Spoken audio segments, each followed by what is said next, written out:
Koprčani imajo novega trenerja in po zmagi pri nogometaših Zavrča tokrat gostujejo pri Domžalah.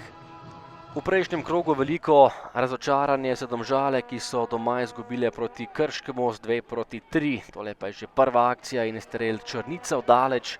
Na pravem mestu je bil vratar Tomič.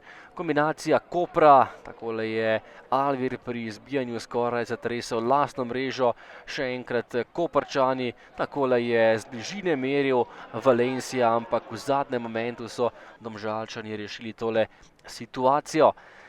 Še enkrat žoga proti Črnicu, ki je lepo preigraval in všel med nogometaši Kopra, na koncu streljal, a tokrat žogo poslal visoko prek vrat.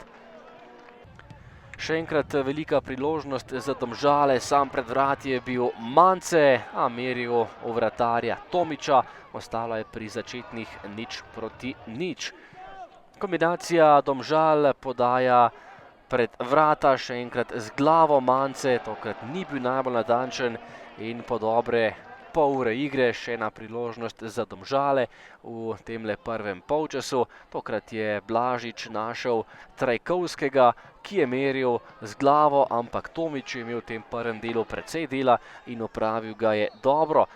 Drugi polčas indirektni prosti strel za domače, streljal je Alvir, brani Tomič, potem pa po točno 1 uri igre gol za Domžale, zadel je Gaber, Dobrovoljc Trajkovski je podal na prvo vratnico in Dobrovoljc je zaključil za prednost 1:0.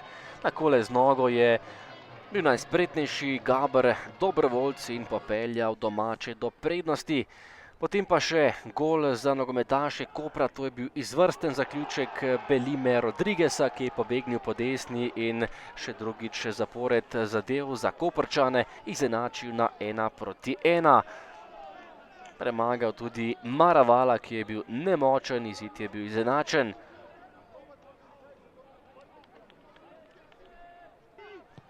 Do konca dvoboja pa še ena izvrstna priložnost Koprčanov, tole je bila izjemna obramba Maravala, ki je obranil strel Štulca, ostalo je pri neodločenem rezultatu. Domžale Koper na koncu delitev točk 1:1, oba gola pa sta padla v tem drugem polčasu. Na koncu bi lahko to tekmo tudi izgubili. Je bil zanimiv obračun, za nas odličen v prvem polčasu, samo odličen je lahko samo v momentu, ko povedeš pa unovčiš to, kar si pripravil, in v igri smo bili res dominantni, ampak malo na silo smo v drugem polčasu dali ta gol, ki bi moral biti odrešilni, ampak smo v neki psihološki nestabilni situaciji, kjer nimamo toliko samozavesti in nam potem vsaka situacija, ki jo imamo v zadnji liniji, problem.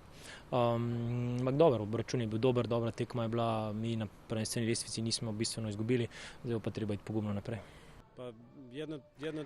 Dobra tekma za nas, spet smo neporaženi. Po eni strani sem zadovoljen, ker smo se dvignili po zaostanku, izenačili in imeli še izjemno priložnost za zmago. Mislim, da je remi zaslužen.